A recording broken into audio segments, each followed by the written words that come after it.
අයිබෝවන් අපොස උසස් පෙළ ගිණුම්කරණය විෂයේ 13 ශ්‍රේණියට අදාළ කළමනාකරණ ගිණුම්කරණයේ මූලික සංකල්ප කියන මාතෘකාව තමයි අපි සාකච්ඡා කරමින් ඉන්නේ. එහිදී මීට පෙර වැඩසටහනකදී මම සාකච්ඡා කරා පොදු කාර්ය පිරිවැය කොහොමද නිෂ්පාදිතයකට අවශෝෂණය කරන්නේ කියන මාතෘකාව. එතෙන්දී අපි කතා කළේ පොදු කාර්ය පිරිවැය රැස් කිරීම, ඊළඟට ප්‍රතිපාදනය සහ විභජනය කියන මාතෘකා තුන පමණයි. මේ වැඩසටහනේදී මම කතා කරන්න බලාපොරොත්තු වෙනවා පොදු කාර්ය පිරිවැය අන්තර්ග්‍රහණය කරන්නේ කෙසේද කියන කොටස. මම පෙර පැහැදිලි කළ ආකාරයට මේ පාඩම සම්බන්ධ වෙන්නේ පොදු කාර්ය පිරිවැය නිෂ්පාදිතයන්ට අවශෝෂණය කිරීම කියන අනුමාතෘකාව යටතේ දෙවෙනි කොටස ලෙස. ඒ අනුව ඔබට මතක ඇති මීට පෙර වැඩසටහනේදී අපි කතා කරා පොදු කාර්ය පිරිවැය කියන්නේ කුමක්ද? ඒ වගේම පොදු කාර්ය පිරිවැය නිෂ්පාදන සහ නිෂ්පාදන නොවන ලෙස වර්ගීකරණය කරන්නේ කෙසේද? සහ නිෂ්පාදන පොදු කාර්ය පිරිවැය බෙදා හැරීමේ ක්‍රියාපිළිවෙල අපි සාකච්ඡා කරා. එතෙන්දී ඔබට මතක ඇති නිෂ්පාදන පොදු කාර්ය බෙදා හැරීමේ ක්‍රියාපිළිවෙලේ අපි සාකච්ඡා කළ පොදු කාර්ය පිරිවැය රැස් කිරීම, ප්‍රතිපාදනය සහ විභජනය කියන මාතෘකා තුන. එතෙන්දී අපි කතා කළේ නැහැ අවසාන පියවර වන පොදු කාර්ය පිරිවැය අන්තර්ග්‍රහණය. අන්න ඒ නිසා මේ මාතෘකාවෙන් මම බලාපොරොත්තු වෙනවා පොදු කාර්ය පිරිවැය අන්තර්ග්‍රහණය කරන්නේ කෙසේද යන්න පැහැදිලි කරන්න. ඒ වගේම මේ මාතෘකාවෙන් මම බලාපොරොත්තු වෙනවා පොදු කාර්ය පිරිවැය විශ්ලේෂණ පත්‍රිකාවක් සකස් කරන්නේ කෙසේද යන්න පැහැදිලි කරන්න. ඒ නිසා දුවේ පුතේ ඔබට පුළුවන් වෙන්න ඕනේ මේ වැඩසටහන අවසන් වෙනකොට පොදු කාර්ය පිරිවැය අන්තර්ග්‍රහණය කරන්නේ කෙසේද යන්න පැහැදිලි කරන්න. ඒ වගේම පොදු කාර්ය පිරිවැය විශ්ලේෂණ පත්‍රිකාවක් පිළිල කරන්නේ කෙසේද යන්න පැහැදිලි කරන්න. අවසාන වශයෙන් මම මුලිනුත් සාකච්ඡා කරා ඔබට මතක ඇති අපේ අරමුණ තමයි නිෂ්පාදන පොදු කාර්යය කෙසේද භාණ්ඩයකට වෙන් කරන්න කියන එක. ඒ නිසා අවසාන වශයෙන් මම කතා කරන්න බලාපොරොත්තු වෙනවා පොදු කාර්ය පිරිවැය කෙසේද නිෂ්පාදිතයකට, ඒ කියන්නේ භාණ්ඩයකට අන්තර්ග්‍රහණය කරන්න කියන එක. ඒ නිසා දුවේ පුතේ ඔබට මතක තියාගන්න මේ පාඩම අවසන් වෙනකොට භාණ්ඩයකට නිෂ්පාදන පොදු කාර්යය අන්තර්ග්‍රහණය එහෙම නැත්නම් අවශෝෂණය කරන්නේ කෙසේද යන්නත් පැහැදිලි කරන්න පුළුවන් වෙන්න ඕනේ. අපි මුලින්ම යමු පොදු කාර්ය පිරිවැය අන්තර්ග්‍රහණය කියන මාතෘකාවට. ඔබ මතක් කරගන්න දුවේ පුතේ පොදු කාර්ය පිරිවැය බෙදා හැරීමේ ක්‍රියාපිළිවෙල මම නැවත මතක් කරොත් එහෙම පොදු කාර්ය පිරිවැය රැස් කිරීම තමයි අංක 1, පොදු කාර්ය පිරිවැය ප්‍රතිපාදනය තමයි අංක 2, පොදු කාර්ය පිරිවැය විභජනය තමයි අංක 3. ඒ අනුව 4 වෙනි හේවත් අවසාන පියවර තමයි පොදු කාර්ය පිරිවැය අන්තර්ග්‍රහණය. දැන් ඔබ හිතන්න මේ වන විට පොදු කාර්ය පිරිවැය කොහෙද තියෙන්නේ? අපි මූලාශ්‍ර ලේඛන වලින් පොදු කාර්ය පිරිවැය රැස් කරගත්තා. ඊළඟට පැහැදිලිව හඳුනා ගන්න පුළුවන් පොදු කාර්ය පිරිවැය අයිතම අපි ඒ අදාළ පිරිවැය මධ්‍යස්ථානයට එහෙම නැත්නම් අංශයට වෙන් කළා. ඒ කියන්නේ ප්‍රතිපාදනය කරා. ඊට පස්සේ විභජනයේ යටතේ අපි අර පැහැදිලිව හඳුනා ගන්න බැරි පොදු කාර්ය පිරිවැය සුදුසු පදනම් භාවිතා කරලා නිෂ්පාදන සහ සේවා දෙපාර්තමේන්තුව වලට වෙන් කළා. ඒකට අපි කිව්වා ප්‍රාථමික විභජනය කියලා. ඊට පස්සේ ද්විතීයික විභජනයේ යටතේ සේවා දෙපාර්තමේන්තුව වලට වෙන් කළ පොදු කාර්ය පිරිවැය නැවත අපි වෙන් කළා නිෂ්පාදන දෙපාර්තමේන්තුව වලට සුදුසු පදනම් භාවිතා කරලා.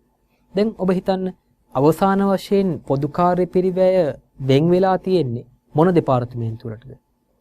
ඒ කියන්නේ නිෂ්පාදන සහ සේවා කියන වර්ග දෙකටමද නැත්නම් නිෂ්පාදන දෙපාර්තමේන්තුව වලට විතරද? අපි ද්විතීයික විභජනයත් සාකච්ඡා කරපු නිසා දැන් ඔබ ළඟ පොදු කාර්ය පිරිවැය වෙන් වෙලා තියෙන්නේ නිෂ්පාදන දෙපාර්තමේන්තුව වල පමණයි. නැවත මතක් කරගන්න මම කිව්වේ මේ පාඩම ආරම්භයේදීම අපේ අරමුණ තමයි පොදු කාර්ය පිරිවැය භාණ්ඩයකට වෙන් කිරීම.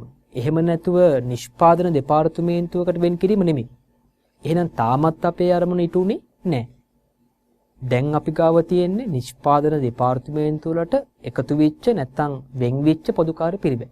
අපේ අරමුණ තමයි ඒ නිෂ්පාදන දෙපාර්තමේන්තුව වලට වෙන් වෙච්ච පොදු කාර්ය පිරිවැය කෙසේ හෝ භාණ්ඩවලට නැත්නම් නිෂ්පාදිතවලට අන්තර්ග්‍රහණය කරන්න ඕන. අන්න ඒ සඳහා අපි හතරවන පියවරේදී පාවිච්චි කරනවා එහෙම නැත්නම් භාවිතා කරනවා ඒ නිෂ්පාදන දෙපාර්තමේන්තු වලට පොදු කාර්ය පිරිවැය අන්තර්ගහන අනුපාත. දැන් නැවත මම මතක් කරනවා දැන් පොදු කාර්ය පිරිවැය එක් වෙලා තියෙන්නේ නිෂ්පාදන දෙපාර්තමේන්තු වලට පමණයි. ද්විතීයික විභජනයෙන් පසු. ඒ නිසා ඒ නිෂ්පාදන දෙපාර්තමේන්තුවට අපි ගණනය කරන්න ඕනේ පොදු කාර්ය පිරිවැය අන්තර්ගහන අනුපාතයක්. ඒ අනුපාතය ගණනය කරන ආකාරය ඔබට තිරේ දැක ගන්න පුළුවන්. අපි ගමු එක නිෂ්පාදන දෙපාර්තමේන්තුවක්. උදාහරණයක් ලෙස අපි හිතමු කැපීම් දෙපාර්තමේන්තුව. ඒ කියන්නේ ඇඟලුම් කර්මාන්ත ශාලාවක කැපීම් දෙපාර්තමේන්තුව නැත්නම් අංශය. දැන් කැපීම් අංශයේ පොදු කාර්ය පිරිවැය වෙන් වෙලා තියෙනවා. එතකොට ඒ කැපීම් අංශයේ නැත්නම් නිෂ්පාදන දෙපාර්තමේන්තුවේ වෙන් වුණ අයවැයගත මුළු පොදු කාර්ය පිරිවැය. ඇත්තටම දුවේ පුතේ මෙතන මතක තියාගන්න අපි පොදු කාර්ය පිරිවැය අන්තර්ගහන අනුපාතයක් ගණනය කරන්නේ අයවැයගත තොරතුරු භාවිතා කරලා. අයවැයගත කියන්නේ ඇස්තමේන්තුගත තොරතුරු භාවිතා කරලා. ඒ කියන්නේ භාණ්ඩය නිෂ්පාදනය කරන්න කලින්. ඒ නිසා අර අපි රැස් කරපු පොදු කාර්ය පිරිවැය ඊට පස්සේ ප්‍රතිපාදනය ඊට පස්සේ විභජනය ඒ සියල්ලම අපි කරේ අයවැයගත පොදු කාර්ය පිරිවැය භාවිතා කරලා. ඒ නිසා දැන් නිෂ්පාදන දෙපාර්තමේන්තුවේ තියෙන්නේ අයවැයගත නිෂ්පාදන පොදු කාර්ය පිරිවැය. අන්න ඒ අයවැයගත නිෂ්පාදන පොදු කාර්ය පිරිවැය අපි බෙදන්න ඕනේ තෝරාගත් අන්තර්ගහන පදනමේ අයවැයගත ඒකක සංඛ්‍යාවෙන් නැත්තම් ප්‍රමාණය. මම මේක මෙහෙම කියන්නම්. දැන් අපි හිතමු ඇඟලුම් කර්මාන්ත ශාලාවක කැපීම් අංශය සහ මැසීම් අංශය කියලා තියෙනවා කියලා.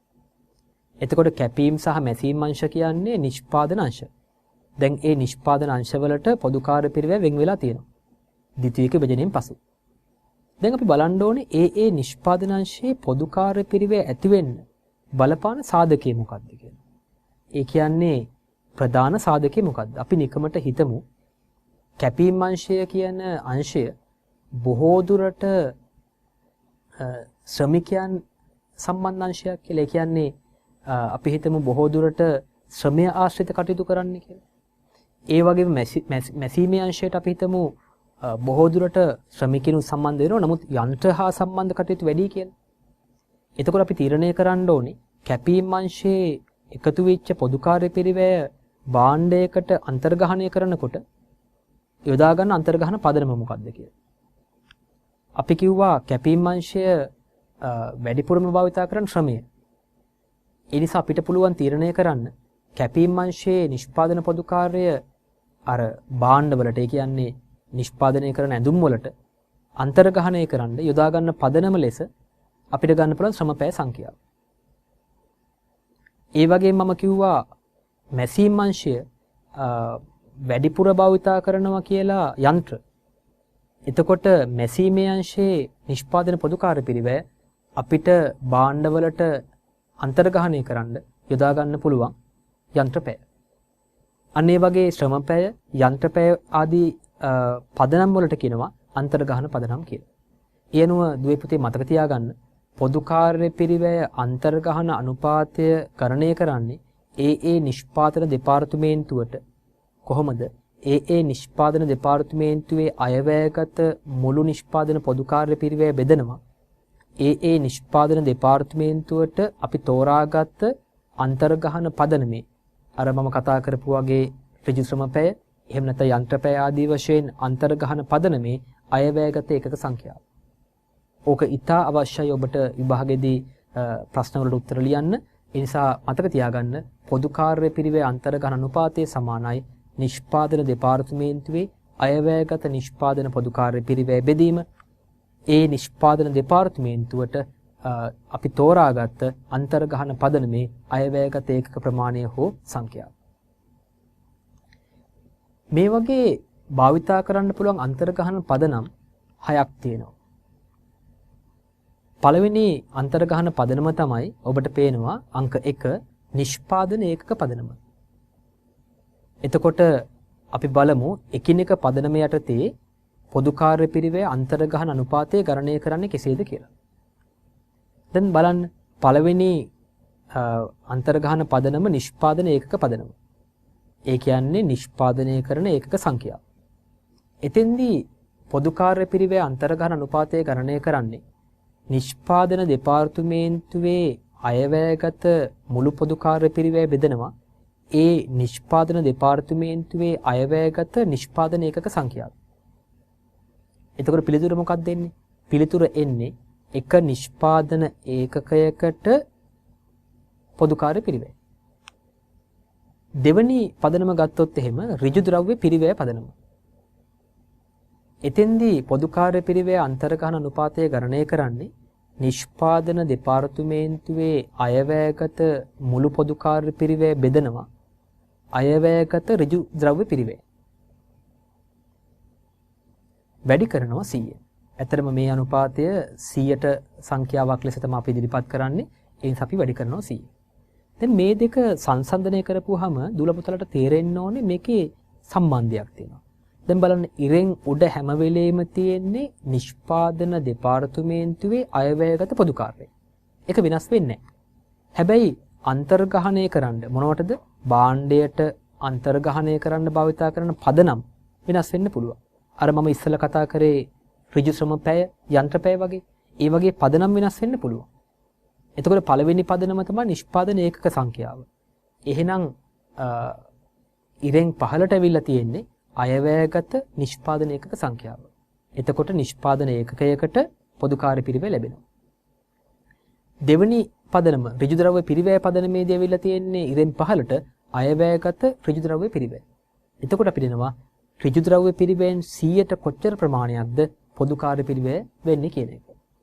ඒතර මේකේ තියෙන සම්බන්ධතාවයන් දුල පුතාලා විශ්ලේෂණය කරනකොට පේනවා ඉරෙන් උඩ වෙනසක් වෙන්නේ නැහැ.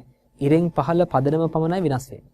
අන්න ඒක තමයි මම කිව්වේ පොදු කාර්ය පිරිවැය අන්තර්ගහන අනුපාතය ගණනය කරනකොට ඒ නිෂ්පාදන දෙපාර්තමේන්තුවේ අයවැයගත මුළු පොදු කාර්ය පිරිවැය බෙදනවා තෝරාගත් අන්තර්ගහන පදනමේ. තෝරාගත් අන්තර්ගහන පදනම. ඒ පදනම වෙනස් වෙන්න පුළුවන්. ඒ නිසා ඔබට පේනවා ඉරෙන් පහළ තියෙන පදනම විතරයි වෙනස් වෙන්නේ. ඒ පදනම ඒකක සංඛ්‍යාව පමණයි වෙනස් වෙන්නේ. ඉරෙන් උඩ අයවැයගත පොදු කාර්ය පිරිවැය වෙනස් වෙන්නේ නැහැ. ඒ වගේම දුල පුතාලා බලන්න මේ ඉරෙන් උඩ සහ ඉරෙන් පහළ කියන තොරතුරු දෙකම අයවැයගත තොරතුරු. ඒ කියන්නේ අයවැයගත නිෂ්පාදන පොදු කාර්යය බෙදෙනම අයවැයගත නිෂ්පාදන ඒකක සංඛ්‍යාවෙන්.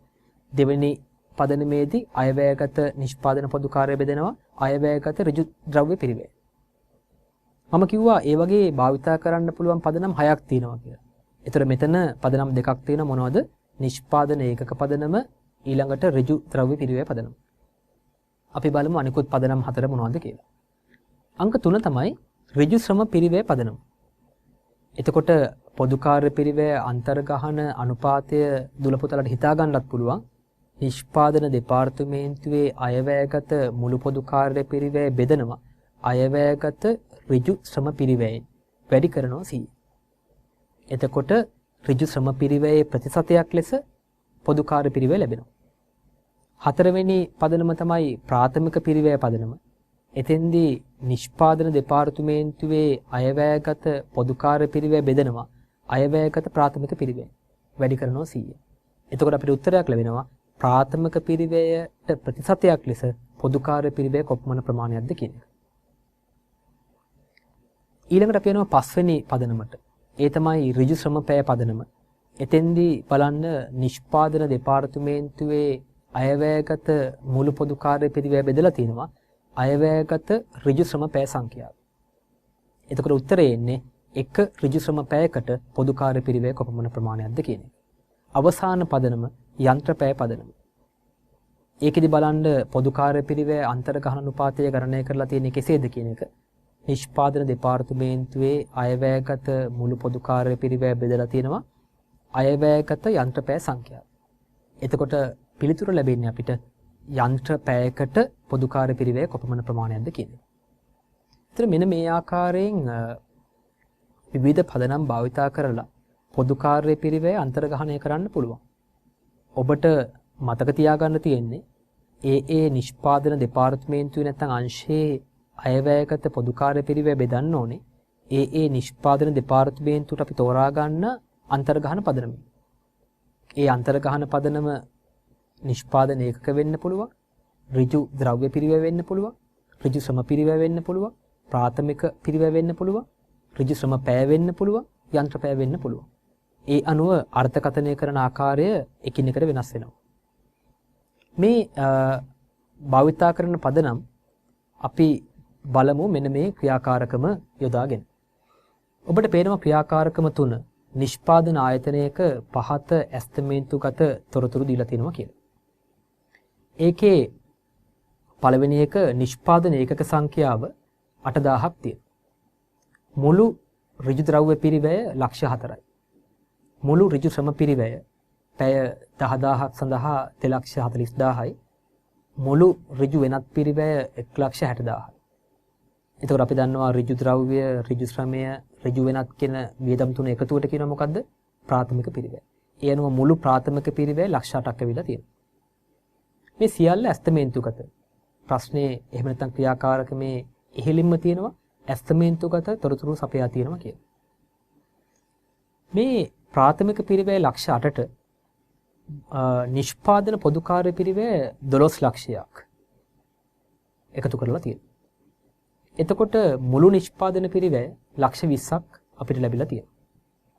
ඒ වගේම ඇස්තමේන්තුගත කරලා තියෙනවා නිෂ්පාදන නොවන පොදු කාර්ය පිරිවැය. අපි අර කතා කරේ පරිපාලන, විකුණුම්, මූල්‍ය පිරිවැය වෙනත් වේදම් වගේ. ඒ වගේ නිෂ්පාදන නොවන පොදු කාර්ය පිරිවැය 3,20,000ක් කියලා ඇස්තමේන්තු කරලා තියෙනවා. ඉතින් දුලපතල මතක තියාගන්න මේ නිෂ්පාදන නොවන පොදු කාර්ය පිරිවැය දුන්නට රැවටෙන්න එපා. මොකද නිෂ්පාදන නොවන පොදු කාර්ය පිරිවැය අන්තර්ගහණය කරන්නේ නැහැ. ඒ නිසා මම මේ අභ්‍යාසයට ඇතුළත් කරේ මේ තීරණය ඔබ ගන්න ඕනේ. අපි අන්තර්ගහණය කරන්නේ එහෙම නැත්නම් භාණ්ඩයකට ඇතුළත් කරන්නේ නිෂ්පාදන පොදු කාර්ය විතරයි පොදු කාර්ය පිරිවැය. ඍජු පිරිවැය කොහොමත් ඇතුළත් කරනවා. පොදු කාර්ය පිරිවැය වලින් අපි ඇතුළත් කරන්නේ නිෂ්පාදන පොදු කාර්ය පමණයි. ඒ නිසා මෙතෙන්දී අපිට නිෂ්පාදන නොවන පොදු කාර්ය පිරිවැය වැඩක් නැහැ. ඒක නොසලකා හරියි. ඒ වගේම මම ඉස්සෙල්ලා පැහැදිලි කරා මේ සියලුම තොරතුරු ඇස්තමේන්තුගත නැත්නම් අයවැයගත තොරතුරු. ඊළඟට ප්‍රශ්නේ ඊළඟ කොටසේදී අපිට කියනවා අනිකුත් තොරතුරු යටතේ කාලච්ඡේදය සඳහා යන්ත්‍රපැය 4000ක් අවශ්‍ය වේ. අවශ්‍ය වන්නේ පහත එකිනෙක පදනම යටතේ පොදු කාර්ය පිරිවැය අන්තර්ගහන අනුපාත ගණනය කරන්න. ඔබට මතක ඇති අපි පදනම් 6ක් සාකච්ඡා කරා. නිෂ්පාදන ඒකක පදනම, ඍජු ද්‍රව්‍ය පිරිවැය, ඍජු ශ්‍රම පිරිවැය, ප්‍රාථමික පිරිවැය, ඊට පස්සේ ඍජු ශ්‍රම පිරිවැය සහ ඍජු ශ්‍රම පැය සංඛ්‍යාව සහ යන්ත්‍ර පැය සංඛ්‍යාව කියලා පදනම් 6ක් සාකච්ඡා කරා. අපි අහන්නේ ඒ එකිනෙක පදනම යටතේ පොදු කාර්ය පිරිවැය අන්තර්ගහන අනුපාතය ගණනය කරන්න කියලා. දැන් ඔබට ඉස්සෙල්ලත් මම කිව්වා අර පොදු කාර්ය පිරිවැය අන්තර්ගහන අනුපාතය ගණනය කරන්නේ නිෂ්පාදන දෙපාර්තමේන්තුවේ අයවැයගත මුළු පොදු කාර්ය පිරිවැය බෙදනවා අපි තෝරා ගන්න පදනමේ එක සංඛ්‍යාව. එහෙනම් අපි ගණනය කරමු එකිනෙක පදනම යටතේ පොදු කාර්ය පිරිවැය අන්තර්ගහන අනුපාතය. පළවෙනි පදනම නිෂ්පාදන ඒකක පදනම. ඔබ මතක් කරගන්න කොහොමද මේ පදනම යටතේ පොදු කාර්ය පිරිවැය අන්තර්ගහන අනුපාතය ගණනය කරන්න කියලා. අයවැයගත නිෂ්පාදන පොදු කාර්යය බෙදන්න අයවැයගත මොකෙන්ද? නිෂ්පාදන ඒකක සංඛ්‍යාවෙන්. එතකොට නිෂ්පාදන ඒකකයකට පොදු කාර්ය පිරිවැය ලැබෙනවා. මම නැවත ප්‍රශ්නයට ගියොත් එහෙම ඔබට පේනවා අයවැයගත නිෂ්පාදන පොදු කාර්යය ලක්ෂ 12යි. ඒ වගේම අයවැයගත ඒකක සංඛ්‍යාව 8000යි. ඉතින් ලක්ෂ 12 8000න් බෙදන්න. අපි බලමු මේ එකිනෙක පදනම යටතේ පොදු කාර්ය පිරිවැය අන්තර්ගහන අනුපාතය ගණනය කරන්න කෙසේද කියලා. පළවෙනි පදනම තමයි නිෂ්පාදන ඒකක පදනම.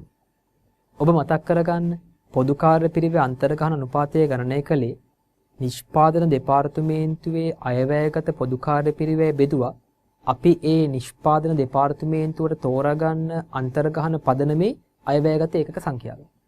ඒතර දැන් පළවෙනි පදනම තමයි නිෂ්පාදන ඒකක සංඛ්‍යාව. මම නැවත අභ්‍යාසයට ගියොත් එහෙම ඔබට පේනවා නිෂ්පාදන පොදු කාර්යය ලක්ෂ 12ක් තියෙනවා අයවැයගත. මොකද ගාණ දීලා තියෙන ඇස්තමේන්තුගත තොරතුරු ඒ අනුව අයවැයගත නිෂ්පාදන පොදු කාර්යය ලක්ෂ 12යි. අපිට කියනවා අයවැයගත නිෂ්පාදන ඒකක සංඛ්‍යාව 8000යි කියලා. එතකොට ඒකක සංඛ්‍යාව අනුව පොදු කාර්ය පිරිවේ අන්තර්ගහන අනුපාතය ගණනය කරන්නේ ලක්ෂ 12 බෙදන්න කීයද? ඒකක සංඛ්‍යාව 8000යි. එහෙනම් මෙන්න මේ ආකාරයට අපිට ඒක ගණනය කරන්න පුළුවන්. ලක්ෂ 12 තමයි අයවැයගත නිෂ්පාදන පොදු කාර්යය. අයවැයගත නිෂ්පාදන ඒකක සංඛ්‍යාව 8000යි. ඒ අනුව එක ඒකකයකට රුපියල් 150ක් බැගින් පොදු කාර්යය අන්තර්ගහනය කරන්න ඕන. ඒකකයකට රුපියල් 150 බැගින් පොදු කාර්යය අන්තර්ගහනය කරන්න ඕන. අපි ගමු දෙවෙනි පදනම. ඒ තමයි ඍජු ද්‍රව්‍ය පිරිවැය පදනම. එතෙන්දී මම කිව්ව මතක ඇති දූල පුතාලට ඉරෙන් උඩ සංඛ්‍යාව වෙනස් වෙන්නේ නැහැ. ඒ කියන්නේ අයවැයගත නිෂ්පාදන පොදු කාර්යය ලක්ෂ 12ම තමයි එක වෙනස් වෙන්නේ. හැබැයි දැන් ඉරෙන් පහළට එනවා අයවැයගත ඍජු ද්‍රව්‍ය පිරිවැය. අභ්‍යාසය ඔබට මතකයි නම් රුපියල් ලක්ෂ 4ක් තිබුණා ඍජු ද්‍රව්‍ය පිරිවැය.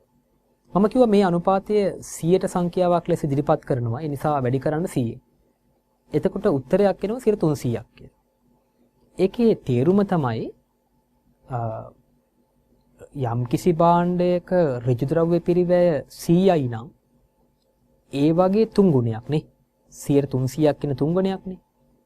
එතකොට යම්කිසි භාණ්ඩයක ඍජු ද්‍රව්‍ය පිරිවැය රුපියල් 100යි නම් ඒ භාණ්ඩයට අන්තර්ගහණය කළ යුතු පොදු කාර්ය පිරිවැය 300ක් වෙනවා. අපි මෙහෙමත් ගමු. යම්කිසි භාණ්ඩයක ඍජු ද්‍රව්‍ය පිරිවැය රුපියල් 10යි නම් ඒ භාණ්ඩයට අන්තර්ගහණය කළ යුතු පොදු කාර්ය පිරිවැය කීයක් වෙනවද? 3 ගුණයක් කියන්නේ රුපියල් 30ක් වෙනවා. අපි මෙහෙමත් ගමු. යම්කිසි භාණ්ඩයක ඍජු ද්‍රව්‍ය පිරිවැය රුපියල් 1යි නම් රුපියලයි නම් ඒ භාණ්ඩයට අන්තර්ගහණය කළ යුතු පොදු කාර්ය පිරිවැය රුපියල් 3ක් වෙනවා. ඔන්න දැන් ඔබට පැහැදිලි වෙන්න ඕනේ මේ 300ක් කියන එකේ තේරුම. අපි ගමු ඊළඟ පදනම. ඍජු ශ්‍රම පිරිවැය පදනම. එතෙන්දිත් අයවැයගත පොදු කාර්ය පිරිවැය වෙනස් වෙන්නේ නැහැ. වෙනස් වෙන්නේ අයවැයගත ශ්‍රම පිරිවැය ඍජු ශ්‍රම පිරිවැය. අභ්‍යාසයේ ඔබ දැක්කා අයවැයගත ඍජු ශ්‍රම පිරිවැය 240000යි. මේකත් අපි 100ෙන් වැඩි කරනවා. එතකොට උත්තරයක් එනවා 500ක් කියලා. ඒ කියන්නේ යම්කිසි භාණ්ඩයක ඍජු ශ්‍රම පිරිවැය රුපියල් 100යි නම් ඒ වගේ 5 ගුණයක්. ඒ කියන්නේ රුපියල් 500ක් වෙනවා පොදු කාර්ය පිරිවැය. යම්කිසි භාණ්ඩයක ඍජු ශ්‍රම පිරිවැය රුපියල් 50යි නම් ඒ වගේ 5 ගුණයක් කියන්නේ රුපියල් 250ක් වෙනවා අන්තර්ගහණය කරන්න ඕනේ පොදු කාර්ය පිරිවැය. ඒක තමයි මේ 500 කියන එකේ තේරුම. අපි ගමු ඊළඟ පදනම. ප්‍රාථමික පිරිවැය. එතෙන්දිත් අයවැයගත නිෂ්පාදන පොදු කාර්ය වෙනස් වෙන්නේ නැහැ ලක්ෂ 12මයි. ඒක බෙදන්න ඕනේ හැබැයි ප්‍රාථමික පිරිවැය අයවැයගත ලක්ෂ 8යි. ඒකත් වැඩි කරනවා 100ෙන්. එතකොට 150ක් එනවා. ඒ කියන්නේ යම්කිසි භාණ්ඩයක ප්‍රාථමික පිරිවැය, ඒ කියන්නේ ඍජු ද්‍රව්‍ය, ඍජු ශ්‍රමය, ඍජු වෙනත් කියන තුනේ එකතුව ප්‍රාථමික පිරිවැය රුපියල් 100යි නම් ඒ භාණ්ඩයට අන්තර්ගහණය කළ යුතු පොදු කාර්ය පිරිවැය රුපියල් 150ක් වෙනවා. ඒ කියන්නේ එකහමාර ගුණයක් වෙනවා. යම්කිසි භාණ්ඩයක ප්‍රාථමික පිරිවැය රුපියල් 1000යි නම් ඒ භාණ්ඩයට අන්තර්ගහණය කළ යුතු පොදු කාර්ය පිරිවැය කීයක් වෙනවද? එකහමාර ගුණයක් කියන්නේ 1500ක් වෙනවා. ප්‍රාථමික පිරිවැය රුපියල් 500යි නම් එකහමාර ගුණයක් කියන්නේ 750ක් වෙනවා. අන්න ඒ ආකාරයට අන්තර්ගහණය කළ යුතු පොදු කාර්ය පිරිවැය ගණනය කරන්න පුළුවන්. ඊළඟ පදනම ඍජු ශ්‍රම පැය පදනම. ඉරෙන් උඩ අයවැයගත පොදු කාර්ය වෙනස් වෙන්නේ නැහැ. හැබැයි ඉරෙන් පහළ අයවැයගත ශ්‍රම පැය සංඛ්‍යාව මම ගාන දීලා තිබුණා 10000යි කියලා. එතෙන්දී අපි 100ෙන් වැඩි කරන්නේ අපිට එනවා එක ශ්‍රම පැයකට ඍජු ශ්‍රම පැයකට රුපියල් 120ක් කියලා. අපි හිතමු යම්කිසි භාණ්ඩයක් හදන්න ඍජු ශ්‍රම පැය එකක් ඕනේ කියලා. එහෙනම් අන්තර්ගහණය කළ යුතු පොදු කාර්ය පිරිවැය රුපියල් 120යි. යම්කිසි භාණ්ඩයක් හදන්න ශ්‍රම පැය දෙකක් ඕනේ කියලා හිතමු. එහෙනම් 120 වැඩි කිරීම 2 රුපියල් 240ක පොදු කාර්යයක් අන්තර්ගහණය කරන්න ඕනේ. ඊළඟට අපි ගමු යන්ත්‍ර පැය පදනම. ඉරෙන් උඩ අයවැයගත පොදු කාර්ය වෙනස් වෙන්නේ ලක්ෂ 12මයි. ගානේ මම දුන්න අතිරේක තොරතුරු වල අයවැයගත යන්ත්‍ර පැය සංඛ්‍යාව 4000යි. ඒ අනුව එක යන්ත්‍ර පැයකට රුපියල් 150ක් පොදු කාර්ය පිරිවැය අන්තර්ගහණය කරන්න ඕනේ. අපි හිතමු යම්කිසි භාණ්ඩයක් හදන්න යන්ත්‍ර පැය එකක් යනවා කියලා. එහෙනම් අන්තර්ගහණය කරන පොදු කාර්ය පිරිවැය කීයද? රුපියල් 150. යම්කිසි භාණ්ඩයක් හදන්න යන්ත්‍රපෑ දෙකක් එනවා කියමු. එහෙනම් ඒ භාණ්ඩෙට අන්තර්ගහණය කරන පොදුකාර්ය පිරිවැය කීයද? 150 වැඩි කිරීම 2 රුපියල් 300ක් එනවා. මේ පදනම් 6ක් තිබුණට දූල පුතාලා බැලුවොත් එහෙම පසුගිය විභාග ප්‍රශ්න පත්‍රවල වැඩිපුරම පරීක්ෂා කරලා තියෙන්නේ මේ අවසන් පදනම් දෙක. ඒ කියන්නේ ඍජු ශ්‍රම පැය පදනම සහ යන්ත්‍ර පැය පදනම. ඉතින් ඒ පදනම් දෙක බොහෝම හොඳින් අධ්‍යයනය කරන්න ඕනේ. හැබැයි ඒකෙන් කියන්නේ නැහැ අනිකුත් පදනම් පරීක්ෂා කරන්න බැහැයි කියලා. අනිකුත් පදනම් පරීක්ෂා කරන්නත් පුළුවන්. නමුත් බහුලව පසුගිය විභාග ප්‍රශ්න පත්‍රවල ඔබෙන් පරීක්ෂා කරලා තියෙන්නේ මෙන්න මේ අවසන් පදනම් දෙක. හොඳයි. ඊළඟට අපි බලමු පොදුකාර්ය පිරිවේ අන්තර්ගහණය කරන්නේ කොහොමද කියලා. අපි ඉස්සෙල්ලා ගණනය කළේ අන්තර්ගහණය කරන අනුපාත. ඒ කියන්නේ පොදුකාර්ය පිරිවේ අන්තර්ගහන අනුපාත. ඒ නිෂ්පාදන දෙපාර්තමේන්තුවට දැන් අපි බලමු කොහොමද ඒ පොදුකාර්ය පිරිවේ අන්තර්ගහන අනුපාතේ භාවිතා කරලා භාණ්ඩයට හෝ සේවයට පොදුකාර්ය පිරිවේ අන්තර්ගහණය කරන්නේ. මොකද පාඩමේ මුලින් මම කිව්වා අපේ අරමුණ තමයි යම්කිසි භාණ්ඩයකට පොදුකාර්ය පිරිවේ අන්තර්ගහණය කරන්නේ කෙසේද කියන එක. ඒ නිසා දැන් මේ කතා කරන්නේ අවසාන පියවර.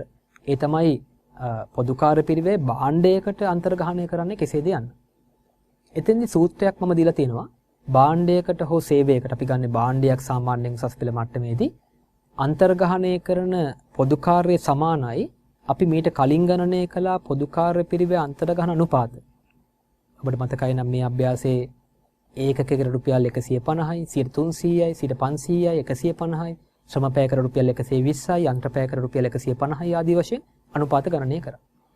ඒ අනුපාතය වැඩි කරන්න භාණ්ඩය හෝ සේවයට ඒ තෝරාගත් අන්තර්ගහන පදනමෙන් භාවිතා කළ ඒකක සංඛ්‍යාව මත. මම උදාහරණයක් ගන්නම්. අපි හිතමු අපේ පොදුකාර්ය පිරිවේ අන්තර්ගහණය කරන්නේ අවසාන පදනම වන යන්ත්‍ර පැය පදනමට කියලා. එතකොට අපි දැන් ගණනය කළා යන්ත්‍ර පැයකට පොදුකාර්ය පිරිවේ රුපියල් 150. එහෙනම් මෙතන පොදුකාර්ය පිරිවේ අන්තර්ගහන අනුපාතය 150. අපි හිතමු උපකල්පනය කරමු භාණ්ඩය හදන්න ශ්‍රම පැය 5ක් යනවා කියලා. එහෙනම් තෝරාගත් අන්තර්ගහන පදනමෙන්, ඒ කියන්නේ යන්ත්‍ර පැය කියන පදනමෙන් භාණ්ඩයට භාවිතා කළ පැය සංඛ්‍යාව 5යි. එතකොට පොදුකාර්ය පිරිවේ අන්තර්ගහන අනුපාතය 150යි. භාවිතා කළ පැය සංඛ්‍යාව භාණ්ඩයට 5යි. 150 වැඩි කිරීම 5 රුපියල් 750ක් තමයි භාණ්ඩයට අන්තර්ගහණය කළ යුතු පොදුකාර්ය පිරිවේ වෙන්නේ. මම හිතනවා දුල පුතාලට මේක පැහැදිලි වෙන්නේ නැති. අපි අභ්‍යාසයකිනුත් මේක පැහැදිලි කරගමු. ඔබට පේනවා ක්‍රියාකාරකම අංක 4දී. ඇතරම මේ ක්‍රියාකාරකම දුවේ පුතේ ඉස්සෙල්ලා අපි කතා කරපු ක්‍රියාකාරකම 3ට සම්බන්ධ ක්‍රියාකාරකම. ඒකෙදි කියනවා ඉහත ක්‍රියාකාරකම් අංක 3ට අදාළව ආයතනයේ නිෂ්පාදනය කරන X නැමැති භාණ්ඩය. භාණ්ඩේ නම තමයි X. අර අපි කතා කරපු පෑන වගේ භාණ්ඩේ තමයි X. නැමැති භාණ්ඩයට අදාළව එක ඒකකයක් සඳහා තොරතුරු දීලා තියෙනවා. ඒ කියන්නේ X කියන භාණ්ඩෙන් එක ඒකකයක් හදන්න අවශ්‍ය තොරතුරු දීලා තියෙනවා. එතින් අපිට කියනවා ඒකකයක ඍජු ද්‍රව්‍ය පිරිවැය රුපියල් 40යි. ඒකකයක ඍජු ශ්‍රම පිරිවැය රුපියල් 45යි. පැයකට රුපියල් 30 බැගින් කියලාත් අපිට ගාණ කියනවා. ඒ වගේම ඒකකයකට ඍජු වෙනත් පිරිවැය රුපියල් 20යි. එතකොට මේ ඍජු පිරිවැය තුනේම එකතුව ඒකකයක ප්‍රාථමික පිරිවැය රුපියල් 105ක් ඇවිල්ලා තිනවා. ඒ වගේම ගාණ දීලා තිනවා අපිට ඒකකයක් සඳහා යන්ත්‍ර පැය භාගයක් යනවා කියලා. මෙන්න මේ තොරතුරු ටික දීලා තිනවා මේ ආයතනය නිෂ්පාදනය කරන X නැමැති එක ඒකකයකට. අපින් අහන්නේ පහත එකිනෙක පදනම යටතේ X කියන භාණ්ඩේ ඒකකයකට අන්තර්ග්‍රහණය කළ යුතු පොදුකාර්ය පිරිවැය ගණනය කරා. දැන් දුවේ පුතේ මතක තියාගන්න අර අභ්‍යාසංක 3ට සම්බන්ධ අභ්‍යාසයක් මේ අභ්‍යාසංක 4 කියන්නේ. ඒ නිසා ඒ භාවිතා කරපු අපි ගණනය කරපු අන්තර්ගහන අනුපාත භාවිතා කරලා මේ එකිනෙක පදනම යටතේ අපෙන් අහනවා X නැමැති භාණ්ඩේ එක ඒකකයක් සඳහා අන්තර්ග්‍රහණය කළ යුතු පොදුකාර්ය පිරිවැය කොපමණද කියලා. අපි එකින් එක ගමු. ඊට කලින් දුවේ පුතේ මතක තියාගන්න මෙන්න මේ උත්තර ටික නිෂ්පාදන ඒකක පදනමට අපිට ආවා රුපියල් 150ක් එක ඒකකයකට. ඍජු ද්‍රව්‍ය පිරිවැය පදනමට 300යි. ඍජු ශ්‍රම පිරිවැය පදනමට 500යි. ප්‍රාථමික පිරිවැය පදනමට 150යි. ඍජු ශ්‍රම පිරිවැය පදනමට ශ්‍රම පැයකට රුපියල් 120යි. යන්ත්‍රපෑ පදනමට යන්ත්‍රපෑයකට රුපියල් 150යි. ඔය අනුපාත ටික මතක තියාගන්න ඕනේ. එහෙමනම් අපි ගමු පළවෙනි පදනම. නිෂ්පාදන ඒකක පදනමට. දැන් ඔබට පේනවා එක නිෂ්පාදන ඒකකයකට තමයි අපිට මේ තොරතුරු දීලා තියෙන්නේ. ඉතින් නිෂ්පාදන ඒකක පදනම ගත්තොත් එක ඒකකයකට රුපියල් 150ක් අපි පොදු කාර්ය පිරිවෙ අන්තර්ග්‍රහණය කරන්න ඕනේ. එහෙනම් මේ X නැමැති ඒකකයේ එක ඒකකයක් සඳහා රුපියල් 150ක පොදු කාර්ය පිරිවෙයක් අන්තර්ග්‍රහණය කරන්න ඕනේ. ඊළඟට ඍජු ද්‍රව්‍ය පිරිවෙය පදනම ගත්තොත් එහෙම මේ භාණ්ඩේ ඔබට පේනවා ඍජු ද්‍රව්‍ය පිරිවෙය ඒකකයක රුපියල් 40ක් තියෙනවා. ඒතර ඒ වගේ 300 ගුණයක්. ඒ කියන්නේ 3 ගුණයක්.